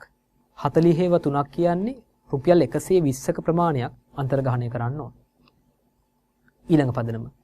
ඍජු ශ්‍රම පිරිවෙය පදනමට අනුව අපිට අභ්‍යාසය දෙනවා ඒකකයක ඍජු ශ්‍රම පිරිවෙය රුපියල් 45යි. ඒ වගේ 500 ගුණයක් 500ක් කියන 5 ගුණයක්. 45ව 5ක් 225ක් එනවා. ඒ අනුව 225ක් අපි අන්තර්ග්‍රහණය කරන්න ඕන පොදු කාර්ය පිරිවෙය ලෙස. X නැමැති භාණ්ඩයට. ඊළඟට ප්‍රාථමික පිරිවෙය. භාණ්ඩයේ ප්‍රාථමික පිරිවෙය රුපියල් 105යි. ප්‍රාථමික පිරිවෙය මත අන්තර්ග්‍රහණ අනුපාතය 150යි. ඒ කියන්නේ එකහමාර ගුණයක්. එතකොට X නැමැති ඒකකයක් සඳහා රුපියල් 157.50ක පොදු කාර්ය පිරිවෙයක් අන්තර්ග්‍රහණය කරන්න ඕනේ. ඊළඟට ඍජු ශ්‍රමපෑ පදනම මම කිව්වා මේ අවසන් පදනම් දෙක තමයි බහුලව අපෙන් පරීක්ෂා කරලා තියෙන්නේ. ඒ අනුව මේ අභ්‍යාසය කියනවා අපිට ඔබට මතකයි නම් මම නැවත අභ්‍යාසයට ගියොත් එහෙම ඔබට පේනවා ඍජු ශ්‍රම පිරිවෙය 45ක් ගිහින් තිනවා. හැබැයි එතනම කියනවා අභ්‍යාසයේ පැයකට රුපියල් 30 බැගින් කියලා. එතකොට පැයකට රුපියල් 30යි නම් 45ක් ශ්‍රම පිරිවෙය ගියා කියන්නේ පැය එකහමාරක් මේ භාණ්ඩය හදන්න වැය කරලා තියෙනවා. පැයකට 30යි කියන්නේ රුපියල් 45ක ශ්‍රම පිරිවෙයක් යනවා කියන්නේ මේ භාණ්ඩෙන් එක එකකයක් හදන්න පැය එකහමාරක් යනවා කියන එක. ඒ නිසා ඍජු ශ්‍රම පැය පදනම මත ගන්නකොට මේ භාණ්ඩය හදන්න පැය එකහමාරක් යනවා. වැඩි කරන්න එක පැයක අන්තර්ගණන අනුපාතය රුපියල් 120යි කියලා අපි මීට පෙර අභ්‍යාසය ගණනය කළා. ඒ අනුව රුපියල් 180ක පොදු කාර්ය පිරිවෙයක් අන්තර්ග්‍රහණය කරන්න ඕනේ. අවසන් පදනම අභ්‍යාසයේ පැහැදිලිව දුන්නා X නැමැති භාණ්ඩෙන් එකක් හදන්න පැය භාගයක් අවශ්‍යයි කියලා. පැයක අන්තර්ග්‍රහණ අනුපාතයේ යන්ත්‍රයක රුපියල් 150යි. 150 වැඩි කිරීම පැය භාගය කියන්නේ භාගයක් රුපියල් 75ක් අන්තර්ග්‍රහණය කරන්න ඕනේ. ඉතින් මෙන්න මේ ආකාරයෙන් එකිනෙක පදනම යටතේ අන්තර්ග්‍රහණය කළ යුතු පොදු කාර්ය පිරිවෙය අපිට ගණනය කරන්න පුළුවන්. ඊළඟට අපි බලමු මෙතෙක් ඉගෙනගත් කරුණු සියල්ලම කැටිකොට සම්පූර්ණ අභ්‍යාසයක් සාකච්ඡා කරන ආකාරය. දුලපතල දන්නවා පසුගිය විභාග ප්‍රශ්න පත්‍ර දිහා බැලුවොත් එහෙම මෙවැනි සම්පූර්ණ අභ්‍යාසයක් තමයි ඔබෙන් පරීක්ෂා කරන්නේ. ඒ සඳහා ලකුණු 10 15 වගේ පරාසයක ලකුණු ප්‍රමාණයක් ඔබට හිමි වෙනවා. එසා මෙතෙක් අපි සාකච්ඡා කරපු කරුණු නැවත මතක් කරගන්න. ඒ කරුණු සියල්ල කැටිකොට අපි මේ සාකච්ඡා කරමු මේ ක්‍රියාකාරකම එතෙන්දී ඔබට තේරිච්ච නැති කරුණු තියෙන්න පුළුවන්. ඒවා නැවත මතක් කරගන්න පුළුවන් සහ අවබෝධ කරගන්න පුළුවන් මේ අභ්‍යාසය කිරීමෙන්. ක්‍රියාකාරකම අංක 5දී අපිට කියනවා ආසිරි ආයතනය ඇඟලුම් නිෂ්පාදනය කරන අතර කැපීම් සහ මැසීම් ලෙස නිෂ්පාදනාංශ දෙකක්ද ගබඩා ලෙස සේවා අංශයක්ද පවතී කියලා. එතකොට පැහැදිලිව ගානේ දෙනවා නිෂ්පාදන දෙපාර්තමේන්තු දෙකක් තියෙනවා. ඒ තමයි කැපීම් සහ මැසීම් කියලා. සේවා දෙපාර්තමේන්තුවක් තියෙනවා ගබඩා කියලා. බොහෝ විට දුවේ පුතේ විභාගයේදී ඔබට තීරණය කරන්න වෙන්නේ නැහැ දෙපාර්තමේන්තු නැත්නම් අංශ නිෂ්පාදන හෝ සේවා කියලා. ඒකට හේතුව තමයි විභාගයේදී පැහැදිලිව නිෂ්පාදන සහ සේවා කියලා දෙපාර්තමේන්තු නම් කරලා දෙනවා. හැබැයි ඉතින් නම් කරලා නොදුන්නත් ඔබට දැන් දැනුමක් තියෙන්න ඕනේ යම්කිසි දෙපාර්තමේන්තුවක් නිෂ්පාදනද සේවාද කියලා වර්ග කරන්න. ඒතර මෙතනත් මේ ගානේ පැහැදිලිව නිෂ්පාදන දෙපාර්තමේන්තු දෙකක්. ඒ තමයි මොනවද? කැපීම් සහ මැසීම් කියලා. ඒ වගේම එක සේවා දෙපාර්තමේන්තුවක් අපිට ලබා දීලා තියෙනවා. ඉදිරි කාලච්ඡේදයක් සඳහා. දැන් ඉදිරි කාලච්ඡේදයක් කියන්නේ මේ දීලා තියෙන්නේ ඇස්තමේන්තුගත තොරතුරු. ඒ කියන්නේ අයවැයගත තොරතුරු. ඉදිරි කාලච්ඡේදයක් සඳහා පහත තොරතුරු සපයා ඇත. එතෙන්දී අපිට කියනවා වක්‍ර ද්‍රව්‍ය පිරිවැය රුපියල් කැපීම් අංශය 28000යි, මැසීම් අංශය 112000යි, ගබඩාව රුපියල් 4000යි කියලා. ඒ වගේම වක්‍ර ශ්‍රම පිරිවැය කැපීම් අංශය 120000යි, මැසීම් අංශය 35000යි, ගබඩාව 15000යි. ඊට අමතරව ගබඩා නඩත්තු 26000යි, විදුලිය 40000යි, ගොඩනැගිලි කුලි 160000යි, සේවක සුබසාධන 72000යි, නිෂ්පාදන අංශවල යන්ත්‍ර නඩත්තු 116000යි, යන්ත්‍රශය 192000යි කියලා පිරිවැය ටික දීලා තියෙනවා. දැන් දුවේ පුතේ මතක් කරගන්න පොදු කාර්ය පිරිවැය බෙදා හැරීමේ ක්‍රියාපිළිවෙල. අංක 1 තමයි පොදු කාර්ය පිරිවැය රැස් කිරීම. දැන් ඔබට මේ අභ්‍යාසයේදී රැස් කරපු පොදු කාර්ය පිරිවැය දීලා තියෙනවා. ඒ නිසා ඔබට නැවත රැස් කරන්න වෙන්නේ නැහැ. ප්‍රායෝගිකව අභ්‍යාසයකදී රැස් කරපු පොදු කාර්ය පිරිවැය ලබා දෙන නිසා අර පළවෙනි පියවර ඒ කියන්නේ පොදු කාර්ය පිරිවැය රැස් කිරීම කියන පියවර ඔබට කරන්න වෙන්නේ නැහැ.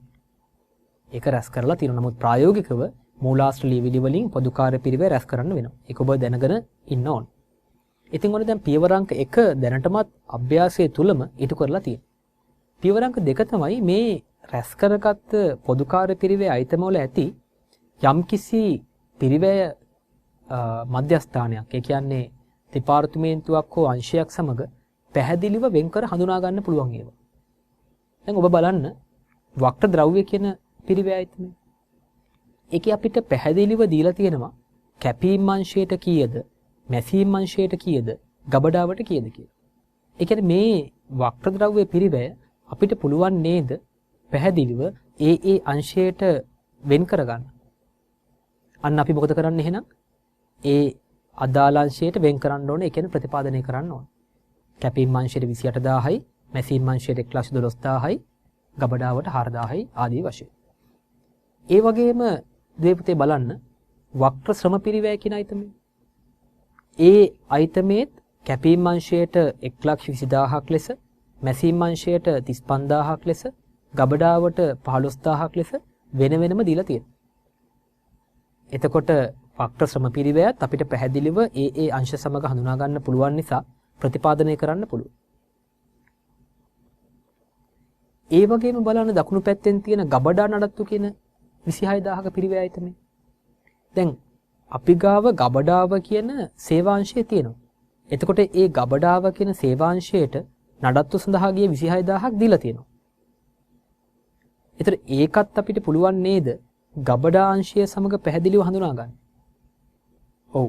ඒ නිසා අපිට පුළුවන් ගබඩා නඩත්තු කියන පිරිවැයත් 26000ත් ගබඩාව කියන දෙපාර්තමේන්තුවට වෙන් කරන්න. හැබැයි විදුලිය කියන අයිතමේ ගන්න. ගොඩනැගිලි කුලිය කියන අයිතමේ ගන්න. සේවක සුබසාධන යන්ත්‍රශය.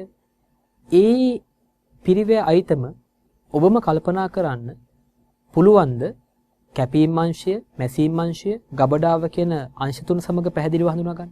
බෑ.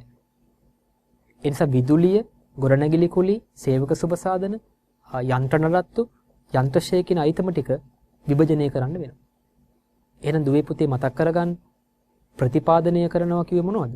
යම්කිසි පිරිවැය අයිතමයක් දෙපාර්තමේන්තුවක් නැත්නම් අංශයක් සමග පැහැදිලිව හඳුනා ගන්න පුළුවන් නම් ඒ හඳුනාගත් පිරිවැය අයිතමය ඒ අදාළ අංශයට නැත්නම් දෙපාර්තමේන්තුවට වෙන කරන්න ඕන.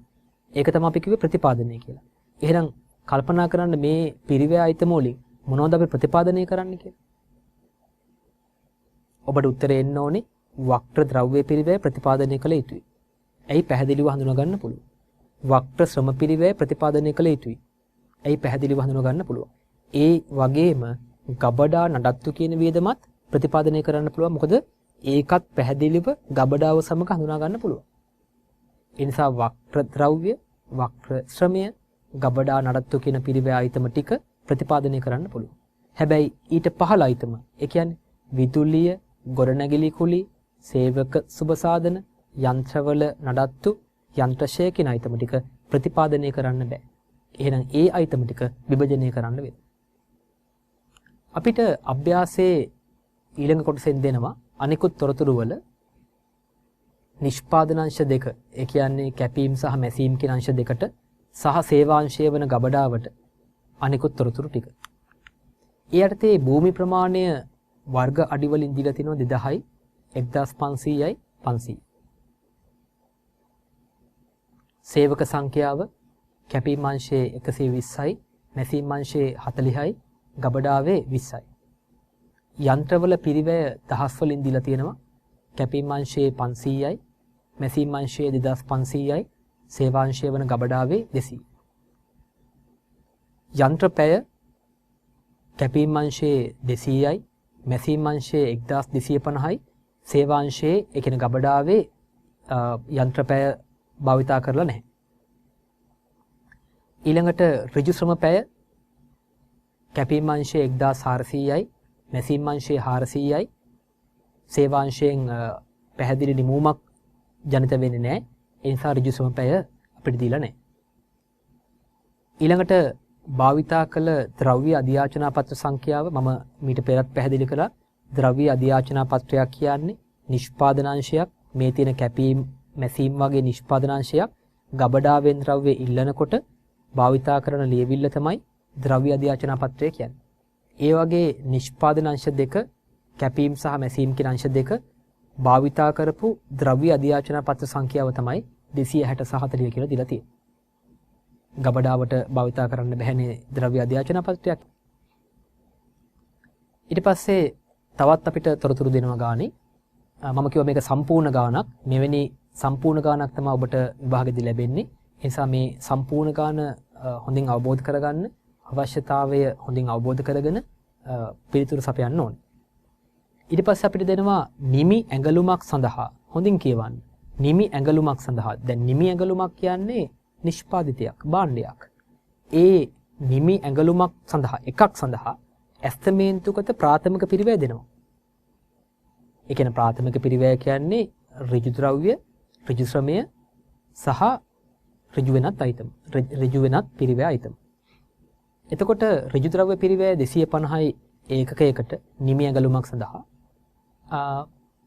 ඍජු ශ්‍රම පිරිවැය දීලා තියෙනවා කැපීම් අංශයෙන් පැයකට රුපියල් 100 බැගින් රුපියල් 400ක් යනවා.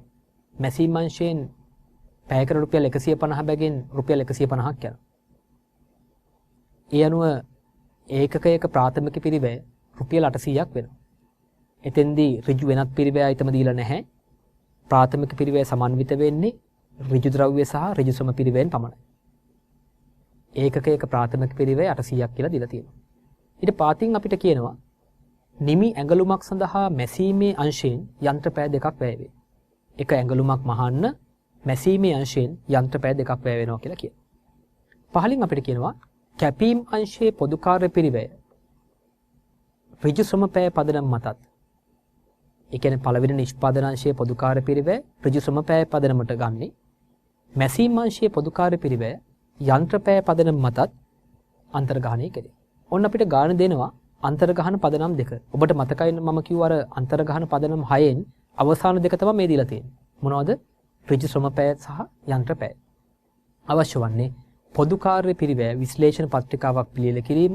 අංක 2 එකිනෙක නිෂ්පාදන දෙපාර්තමේන්තුව සඳහා පොදු කාර්ය පිරිවැය අන්තර්ගහන අනුපාත ගණනය කිරීම.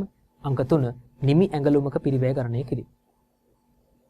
හොඳයි. අපි මුලින් මෙමු පොදු කාර්ය පිරිවැය විශ්ලේෂණ පත්‍රිකාවක් පිළියෙල කරන ප්‍රශ්නයට. පොදු කාර්ය පිරිවැය විශ්ලේෂණ පත්‍රිකාවක ආකෘතිය මෙන්න මේ ආකාරයෙන් තියෙන්න ඕනේ. ඒකේ පළවෙනි තීරුව තියෙනවා අයිතමය. ඒ කියන්නේ පොදු කාර්ය පිරිවැය අයිතමය. අංක 2 විභජන පදනම මම පැහැදිලි කරන්නම්.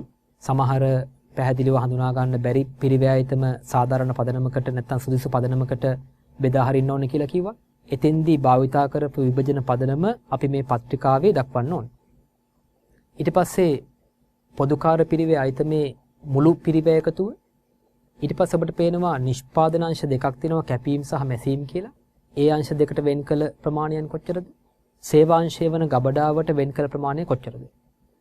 මෙන්න මේ ආකාරයෙන් විශ්ලේෂණ පත්‍රිකාවක් ඔබ රෝල් කරගන්න ඕනේ. අපි දැක්කා ඔබට මතකයි නම් මම නැවත අභ්‍යාසයට ගියොත් වක්‍ර ශ්‍රම පිරිවැය සහ ගබඩා නඩත්තු කියන මෙන්න මේ පිරිවැය අයිතම පොදුකාර පිරිවැය අයිතම තුන අපිට ප්‍රතිපාදනය කරන්න පුළුවන්. මොකද පැහැදිලිව ඒ දෙපාර්තමේන්තු නැත්නම් අංශ සමග හඳුනා ගන්න පුළුවන්. එහෙනම් වක්‍ර ද්‍රව්‍ය පිරිවැය 28000ක් කැපීම් අංශයට වෙන් කරන්න. මැසීම් අංශයට 112000ක් වෙන් කරන්න. ගබඩාවට 4000ක් වෙන් කරන්න. වක්‍ර ශ්‍රම පිරිවැය කැපීම් අංශයට 120000ක් වෙන් කරන්න. මැසීම් අංශයට 35000ක් වෙන් කරන්න. ගබඩාවට 15000ක් වෙන් කරන්න. ඒ වගේම ගබඩා නඩත්තු වියදම 26000ක් ගබඩා දෙපාර්තමේන්තුවට වෙන් කරන්න. මම හිතනවා දුලපතලට මම මේ කියන දේ පැහැදිලි කියලා. වක්‍ර ද්‍රව්‍ය පිරිවැය, වක්‍ර ශ්‍රම පිරිවැය සහ ගබඩා නඩත්තු කියන පිරිවැය අයිතම ටික ඒ අදාළ දෙපාර්තමේන්තු වලට වෙන් කරන්න. ඒ වගේම ගානදී මතක තියාගන්න ඉතුරු අයිතම ටිකත් විදුලිය 40000යි, ගොඩනැගිලි කුලී 116000යි, සේවක සුබසාධන 72000යි, යන්ත්‍ර නඩත්තු 116000යි ආදී වශයෙන් මතක තියාගන්න. එහෙනම් අපි ඉස්සෙල්ලාම ගමු ප්‍රතිපාදනය. ඔබට පේනවා වක්‍ර ද්‍රව්‍ය පිරිවැය විභජන පදනම ප්‍රතිපාදනය. මොකද පැහැදිලිව අපිට දෙපාර්තමේන්තු නැත්නම් අංශය සමග හඳුනා ගන්න පුළුවන්. ඒ නිසා විභජන පදනමක් අපිට අවශ්‍ය වෙන්නේ නැහැ. ඒක ප්‍රතිපාදන. ඍජු කියලා ලිව්වත් ඔබට ලකුණු ලැබෙනවා. එහෙම නැත්නම් ප්‍රතිපාදන කියලා ලියන්න. අපි දැක්කා කැපීම් අංශයට 28000ක් තිබුණා. මැසීම් අංශයට 112000ක් තිබුණා. සේවාංශය වන ගබඩාවට 4000ක් තිබුණා. මේ තුනේ එකතුව 144000ක් එනවා. 28000යි 112000යි 140000යි ගබඩාවට 4000යි කියන 144000ක් එනවා. ඊට පස්සේ මේ වගේම අපි ගමු වක්‍ර ශ්‍රම පිරිවැය. ඒකත් අපිට ප්‍රතිපාදනය කරන්න පුළුවන්. එයි අංශ සමග පැහැදිලිව හඳුනා ගන්න පුළුවන්. අපි දැක්කා 112000ක් 120000ක් තිබුණා කැපීම් අංශයට, 35000ක් තිබුණා මැසීම් අංශයට, ගබඩාවට 15000ක් තිබුණා. එතකොට එකතුව 155000යි 170000ක් එනවා. ඒ වගේම තවත් ආයතනයක් තිබුණා ප්‍රතිපාදනය කළ හැකි. ඒ තමයි ගබඩා නඩත්තු. ඒකත් ඍජු හේවත් ප්‍රතිපාදන. අපි දැක්ක ගබඩාවට අදාළ නඩත්තු වේදම 26000ක් ඒ අංශයට වෙන් කරන්න අනිත් අංශ දෙකට තිබුණේ නැහැ. එහෙනම් එකතුවත් 26000ම තමයි. ඔන්න දැන් ප්‍රතිපාදනය කියන දෙවන පියවරත් අපි සාකච්ඡා කරා. දැන් අපිට තියෙන්නේ විභජනය කියන තුන්වෙනි පියවර සාකච්ඡා කරා. එහෙනම් මම ඊළඟට අයිතමය ගන්නවා විදුලිය කියන අයිතමය. ඒක අපිට ප්‍රතිපාදනය කරන්න බෑ හේතුව අපිට පැහැදිලිව හඳුනා ගන්න බැරි නිසා. එහෙනම් අපිට සුදුසු පදනමක් තෝරගන්න වෙනවා. ඔබ බැලුවොත් එහෙම අතිරේක තොරතුරු වල අපිට දීලා තිබුණා මෙන්න මේ තොරතුරු ටික මේ ටිකත් මතක තියාගන්න. භූමි ප්‍රමාණය තියෙනවා, සේවක සංඛ්‍යාව තියෙනවා, යන්ත්‍ර පිරිවැය තියෙනවා, යන්ත්‍රපැය, ඍජු ශ්‍රමපැය, භාවිතා කළ අධ්‍යාචන පත්‍ර සංඛ්‍යාව, ද්‍රව්‍ය අධ්‍යාචන පත්‍ර සංඛ්‍යාව. එහෙනම් මේ තොරතුරු වලින් සුදුසු පදනමක් තෝරගන්න. විදුලිය කියන අයිතමේ බෙදන්න පුළුවන් භූමි ප්‍රමාණය මත.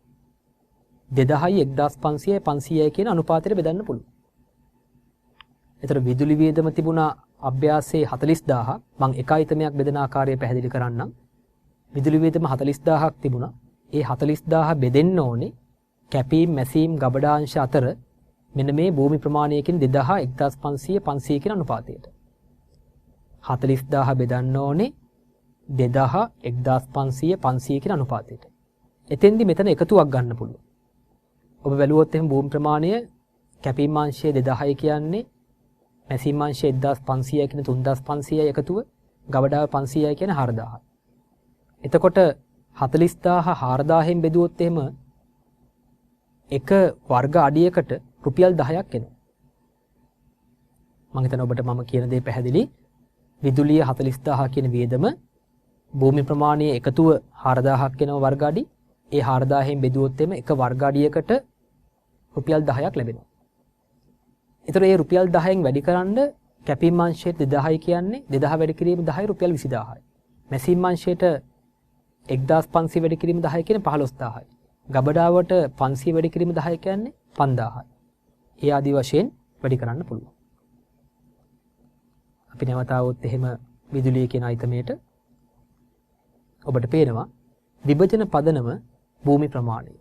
දුවේ පුතේ පැහැදිලිව දක්වන්න විභාගෙදී ඔබ හදන පොදු කාර්ය පිරිවැය විශ්ලේෂණ පත්‍රිකාවේ විභජන පදනම කුමක්ද කියලා. මෙතෙන්දී හොඳට මතක තියාගන්න දුවේ පුතේ වැදගත් වෙන්නේ මේ විභජන පදනම හඳුනා ගැනීම. එහෙම නැතුව අනුපාතයක් ලිවීම නෙමෙයි. දැන් ඔබට ලියන්න පුළුවන් 2008 1500 500 කියන අනුපාතය. සුළු කරොත් එහෙම සුළු කරලත් ලියන්න පුළුවන්. නමුත් වැදගත් වෙන්නේ ඒක නෙමෙයි. ඒ නිසා නිවැරදි ක්‍රමයේ ඉගෙන ගන්න විභජන පදනම ඔබ ලියන්න. මොකද්ද විභජන පදනම කියලා භූමි ප්‍රමාණය නම් භූමි ප්‍රමාණය කියලා ලියන්න. අනුපාතය ලියන්න එපා. ඒක පැහැදිලිව මතක තියාගන්න. පැහැදිලිව විභජන පදනම මෙතන ලියන්න. භූමි ප්‍රමාණය. එතකොට 40000ක් තිබුණ එකතුව 40000 වර්ග අඩි 4000න් බෙදුවම රුපියල් 10ක් ආවා. 10 2000න් වැඩි කරොත් 20යි. 10 1500න් වැඩි කරොත් 15000යි. 10 500න් වැඩි කරොත් 5000යි. ඔන්න ඒ ආකාරයෙන් අපි විභජනය කරා. දැන් මේ මොකක්ද අපි කරන්නේ දුවේ පුතේ? ප්‍රාථමික විභජනය. ඒ කියන්නේ අර පැහැදිලිව හඳුනා ගන්න බැරි පොදු කාර්ය පිරිවැය සුදුසු පදනමක්, ඒ කියන්නේ භූමි ප්‍රමාණය වැනි සුදුසු පදනමක් භාවිතා කරලා නිෂ්පාදන සහ සේවා කියන දෙපාර්තමේන්තු දෙවර්ගයටම බෙදුවා. ඒ කියන්නේ ප්‍රාථමික පිරිවැය තමයි මේ කරමින් ඉන්නේ. ඊළඟ අයිතමේ ගොඩනැගිලි කුලි. ඉතින් ගොඩනැගිලි කුලියත් බෙදන්න පුළුවන් සුදුසුම පදනමක් තමයි භූමි ප්‍රමාණය. එකතුව තිබුණා 1,60,000. ඔබට මතකයි නම් භූමි ප්‍රමාණය වර්ග අඩි 4,000ක් තිබුණා. 4,000න් බෙදුවොත් එහෙම රුපියල් 40ක් එයි. 40 වැඩි කරන්න ඒ අංශයේ භූමි ප්‍රමාණයෙන් 2,000ක් තිබුණා. 2,000 වැඩි කිරීම 40 කියන්නේ 80,000යි. 2,000 වැඩි කිරීම 1,500 කියන්නේ 60,000යි. 40 වැඩි කිරීම 1,500 කියන්නේ 60,000යි. 40 වැඩි කිරීම 500 කියන්නේ 20000ක් වෙනවා. මම හිතනවා මේ ක්‍රියාවලිය ඔබට පැහැදිලි කියලා ගණනය කිරීම ටික කරගන්න. 1,60,000 කියන කුලිය බෙදන්න වර්ග අඩි 4,000න්. ඒතකොට වර්ග අඩියකට රුපියල් 40ක් එයි. 40 වැඩි කරන්න 2,000න් 80,000යි. 40 වැඩි කරන්න 1,500න් 60,000යි. 40 වැඩි කරන්න 500න් 20000ක් එනවා. ඊළඟ අයිතමේ ගත්තොත් සේවක සුබසාධන. ඒක බෙදන්න පුළුවන් සුදුසුම පදනම තමයි මම කිව්ව සේවක සංඛ්‍යාව. සේවක සුබසාධන වියදම 72000ක් තිබුණා. සේවක සංඛ්‍යාව එකතු කරලා මේ 72000 ඒකතුවෙන් බෙදන්න. එතකොට එක සේවකයෙකුට සුබසාධන වියදම ලැබෙයි. ඒ එක සේවකයෙකුට ලැබෙන සුබසාධන වියදම වැඩි කරන්න ඒ අංශයේ සේවක සංඛ්‍යාවයි. මම දුවේ පුතේ නැවත කියනවා සේවක සුබසාධන වියදම 72000ක් තියෙනවා. ඒ 72000 බෙදන්න අංශ තුනේම සේවක සංඛ්‍යාවේ මුළු එකතුවෙන්. එතකොට එයි එක සේවකයෙකුගේ සුබසාධන වියදම. ඒක වැඩි කරන්න ඒ අංශයේ ඉන්න සේවක සංඛ්‍යාව. එතකොට මෙන්න මේ වගේ උත්තරයක් ඔබට ලැබෙවි. කෙසේ හෝ මේ තුනේ එකතුව 72000ට සමාන වෙන්න ඕන. ඔබ මේ ගණනය කිරීම ටික පසුව කරගන්න මේ ක්‍රියාවලිය කරන්න කෙසේද යන්න අවබෝධ කරගන්න පුළුවන්. ඊළඟට යන්ත්‍ර නඩත්තු. දුවේ පුතේ ඔබ බැලුවොත් එහෙම යන්ත්‍ර නඩත්තු දීලා තියෙන්නේ අභ්‍යාසයේ. මම නැවත අභ්‍යාසයට යන්නේ නැහැ. නමුත් ඔබ බලන්න ඔබ ලියාගත්තා නම් අභ්‍යාසයේ එතන දීලා තියෙන්නේ අභ්‍යාසයේ නිෂ්පාදන දෙපාර්තමේන්තු වල යන්ත්‍ර නඩත්තු. ඒ කියන්නේ ගබඩා අංශයේ යන්ත්‍ර නඩත්තු කරලා නැහැ. එතකොට කැපීම් සහ මැසීම් කියන අංශ දෙකේ යන්ත්‍ර තමයි නඩත්තු කරලා තියෙන්නේ. ඒ නිසා අපිට යන්ත්‍ර නඩත්තු කියන පිරිවැය බෙදන්න පුළුවන් පදනම තමයි සුදුසුම පදනම තමයි යන්ත්‍රපෑ. එතකොට මුළු යන්ත්‍ර නඩත්තු පිරිවැය 1,16,000ක් තියෙනවා. ඒක බෙදුවොත් එහෙම යන්ත්‍රපෑ සංඛ්‍යාවෙන් ඔබට එයි එක යන්ත්‍රපෑයකට පොදු කාර්ය පිරිවැය කීයද කියලා. එතකොට ඒ යන්ත්‍රපෑයකට තියෙන පොදු කාර්ය පිරිවැය වැඩි කරන්න යන්ත්‍රපෑ සංඛ්‍යාව එතකොට නිෂ්පාදන දෙපාර්තමේන්තු දෙක අතර මෙන්න මේ ආකාරයෙන් යන්ත්‍ර නඩත්තු පිරිවැය වෙන් වෙයි. ඊළඟට අවසාන පිරිවැයයි තමයි යන්ත්‍රශය. අපි දන්නවා ෂය කරන්නේ සාමාන්‍යයෙන් පිරිවැය මත. ඒ අනුව යන්ත්‍ර පිරිවැය පදනම ලෙස ගන්න පුළුවන්. මුළු පිරිවැය 1,92,000යි යන්ත්‍රවල පිරිවැය අනුපාතයට බෙදන්න. එතකොට 30000යි 1,50,000යි 12000යි ආදී වශයෙන් වෙයි. දැන් ඔබ ප්‍රාථමික විභජනය සිදු කරලා අවසానයි. ඊට පස්සේ මේ හැම අංශයකම එකතුව ගන්න. කැපීම් අංශයේ පොදු කාර්ය පිරිවැය වල එකතුව ගන්න, මැසීම් අංශයේ පොදු කාර්ය පිරිවැය වල එකතුව ගන්න, ගබඩාවේ ඒ කියන්නේ සේවාංශයේ පොදුකාර්ය පිරිවෙල එකතුව ගන්න. දැන් අපි ද්විතීයික විභජනය කරමු. දැන් ගබඩාව කියන සේවාංශය. ගබඩාවෙන් භාණ්ඩයක් නිෂ්පාදනය කරන්නේ. ඒ නිසා ගබඩාවේ වෙන්විච්ච 90000 නැවත බෙදන්න ඕනේ කැපීම් සහ මැසීම් කියන නිෂ්පාදන දෙපාර්තමේන්තු දෙක අතරේ. ඒකට අපි කියනවා ද්විතීයික විභජනය කියලා. එහෙනම් මම ද්විතීයික විභජනය ගන්නවා ගබඩා පොදුකාර්ය නැවත විභජනය. එහෙනම් ගබඩාවෙන් පොදුකාර්ය විභජනය කරනකොට නැවත අපිට සුදුසු පදනමක් ඕනේ. ඒකට සුදුසුම පදනම තමයි ද්‍රව්‍ය අධ්‍යාචනාපත්‍ර සංඛ්‍යාව. ඇයි නිෂ්පාදන දෙපාර්තමේන්තු ද්‍රව්‍ය භාවිතා කරන විට භාවිතා කරන්නේ යොදාගන්නේ අධ්‍යාචනාපත්‍ර. එහෙනම් ද්‍රව්‍ය අධ්‍යාචනාපත්‍ර තමයි සුදුසුම පදනම වෙන්නේ.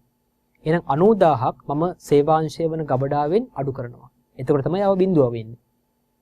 ඒ 90000 බෙදලා දෙන්න ඕනේ කැපීම් සහ මැසීම් කියන අංශ දෙකට භාවිතා කරපු ද්‍රව්‍ය අධ්‍යාචනාපත්‍ර සංඛ්‍යාව අනුව. එහෙනම් ඔබ අනුපාතයට බෙදලා බැලුවොත් 78000යි 12000යි වශයෙන් අධ්‍යාචනාපත්‍ර සංඛ්‍යාව අනුව මේ 90000 වෙන්නේ. දැන් නැවත එකතුවක් ගන්න. එතකොට මුළු පොදුකාර්ය පිරිවැය කැපීම් අංශයේ 420000යි මැසීම් අංශයේ 500000යි සේවාංශයේ බිඳුවක් වෙනවා. දැන් අපි ගාව ද්විතීයික විභජනයෙන් පස්සේ පොදුකාර්ය පිරිවැය වෙන් වෙලා තියෙන්නේ නිෂ්පාදන දෙපාර්තමේන්තු දෙක අතරේ විතරයි. 420000යි 500000යි. ඊට පස්සේ ප්‍රශ්නාංක දෙකෙන් අපෙන් අහනවා ඒ නිෂ්පාදන දෙපාර්තමේන්තු සඳහා පොදුකාර්ය පිරිවැය අන්තර්ගහන අනුපාත ගණනය කරන්න කියලා. අපි ඉස්සෙල්ලාම ගමු කැපීම් අංශය. කැපීම් අංශයේ පොදුකාර්ය පිරිවැය අන්තර්ගහනය කරනකොට මම අන්තර්ගහන අනුපාතය දීලා තියෙනවා. අයවැයගත මුළු පොදුකාර්ය පිරිවැය අපිට 420000ක් ආවා. බෙදන්න අයවැයගත ශ්‍රමපෑ සංඛ්‍යාව. මොකද ගානේ කියනවා කැපීම් අංශයේ පොදුකාර්ය පිරිවැය අන්තර්ගහනය කරන්නේ ශ්‍රමපෑ සංඛ්‍යාව මත. එහෙනම් අපි බලමු අපිට ආවා කැපීම් අංශයේ මුළු පොදුකාර්ය පිරිවැය 420000ක්. ඔබ බැලුවොත් එම අනිකුත් තොරතුරු වල දීලා තියෙනවා කැපීම් අංශයේ ඍජු ශ්‍රමපෑ සංඛ්‍යාව 1400ක් කියලා. එතකොට එක ඍජු ශ්‍රමපෑයකට රුපියල් 300ක පොදුකාර්යයක් අන්තර්ගහනය කරන්න ඕන. ඊළඟට අපි බලමු මේ වගේම මැසීමේ අංශය. ඒ තමයි අපේ අනෙත් නිෂ්පාදන අංශය. මැසීම් අංශයේ පොදුකාර්ය පිරිවැය අන්තර්ගහන අනුපාතය. එහෙනම් මම දීලා තිනවා ගණනය කරන ආකාරයේ පොදුකාර්ය පිරිවැය අන්තර්ගහන අනුපාතය සමානයි අයවැයගත මුළු පොදුකාර්ය පිරිවැය මැසීම් අංශයේ ලක්ෂ 5ක් තිබුණා. ඔබට මතක ඇති. දැන් මැසීම් අංශයේ පොදුකාර්ය පිරිවැය අන්තර්ගහනය කරන්නේ යන්ත්‍රපෑ පදනම මත. එහෙනම් බෙදන්න ඕනේ අයවැයගත යන්ත්‍රපෑ සංඛ්‍යාවෙන්. ලක්ෂ 5ක් අපිට ආවා විශ්ලේෂණ පත්‍රිකාවෙන් මැසීම් අංශයේ පොදුකාර්ය පිරිවැය. ඒක බෙදන්න ඔබට බලන්න පුළුවන් අනිකුත් තොරතුරු වල මැසීම් අංශයේ යන්ත්‍රපෑ සංඛ්‍යාව 1250ක් ලෙස දීලා තියෙනවා. ඒතර ලක්ෂ 5 1250න් බෙදුවොත් එක යන්ත්‍රපෑයකට මැසීම් අංශයේ රුපියල් 400ක පොදුකාර්යයක් ඇති වෙනවා. ඒ ප්‍රමාණය අන්තර්ගහනය කරන්න ඕන. රුපියල් 400ක් එනවා යන්ත්‍රපෑයකට. දුවේ පුතේ මතක තියාගන්න මේ අනුපාත ගණනය කරන තැනම ඒ අර්ථකථනය කිරීමත් කරන්න රුපියල් 400 වෙන්නේ මොකටද? යන්ත්‍රපෑයකට. රුපියල් 300 උනේ මොකටද? ඍජු ශ්‍රම පැයකට. ඒ ආදී වශයෙන් අර්ථකථනයත් එතනම සිදු කරන්න. ඔන්න අපි දෙවෙනි ප්‍රශ්නටත් උත්තර දුන්නා. අපි එනවා ප්‍රශ්නාංක 3ට. ඒ තමයි අපෙන් අහන්නේ නිමි ඇඟලුමක පිරිවැය. දැන් නිමි ඇඟලුමක ප්‍රාථමික පිරිවැය, ඒ කියන්නේ ඍජු ද්‍රව්‍ය, ඍජු ශ්‍රමය, ඍජු වෙනත් කියන තුනේම එකතුව 800ක් කියලා ගාන දුන්නා. එතකොට ප්‍රාථමික පිරිවැයට නිෂ්පාදන පොදුකාර්ය අන්තර්ගහනය කරොත් තමයි නිමි ඇඟලුමක පිරිවැය ලැබෙන්නේ. එහෙනම් අපි නිෂ්පාදන පොදුකාර්ය අන්තර්ගහනය කරමු. මම ගන්නවා පළවෙනි දෙපාර්තමේන්තුව කැපීම් අංශය. දැන් ඔබට මතක ඇති කැපීම් අංශයේ පොදුකාර්ය පිරිවැය අන්තර්ගහන අනුපාතය අපිට ලැබුණා ඍජු ශ්‍රම පැයකට රුපියල් 300ක්. ඒ වගේම ඔබට අර නිමි ඇඟලුමක ඇස්තමේන්තුගත පිරිවැය තුන් අවස්ථාවේ දීලා තිබුණා එක ඇඟලුමකට පැය කීයක් යනවද කියලා හොයාගන්න තොරතුරක්. එතකොට එක ඇඟලුමකට පැය 4ක් යනවා. එක පැයක අනුපාතය රුපියල් 300යි. එතකොට 300 වැඩි කිරීම පැය 4 කියන්නේ රුපියල් 1200ක් අන්තර්ගහණය වෙන්න ඕන. ඊළඟට ඊළඟ අංශය තමයි මැසීම් අංශය. අපිට දුන්නා එක නිමි ඇඟලුමක් නිම කරන්න යන්ත්‍රපෑ දෙකක් ඕනේ මැසීම් අංශයෙන් කියලා. එක යන්ත්‍රපෑයක පොදු කාර්ය පිරිවැය අන්තර්ගහන අනුපාතය අපි ගණනය කළා රුපියල් 400යි කියලා. එතකොට පැය දෙක වැඩි කිරීම රුපියල් 400. රුපියල් 800ක් අන්තර්ගහනය කරන්න ඕනේ. එතකොට ඒ අනුව නිමි ඇඟලුමක නිෂ්පාදන පිරිවැය ප්‍රාථමික පිරිවැය 800යි පොදු කාර්ය පිරිවැය 1200යි 800යි කියන්නේ 2000යි නිමි ඇඟලුමක නිෂ්පාදන පිරිවැය රුපියල් 2800ක් වෙනවා. මෙන්න මේක තමයි ප්‍රශ්න අංක 3 පිළිතුර වෙන්නේ. ඉතින් පොදු කාර්ය පිරිවැය නිෂ්පාදිත වලට අවශෝෂණය කිරීම කියන අනුමාත්‍රකාව යටතේ මම දෙවන වැඩසටහනින් සාකච්ඡා කරේ කොහොමද පොදු කාර්ය පිරිවැය යම්කිසි නිෂ්පාදිතයකට අන්තර්ගහනය කරන්නේ කියන මාතෘකාව.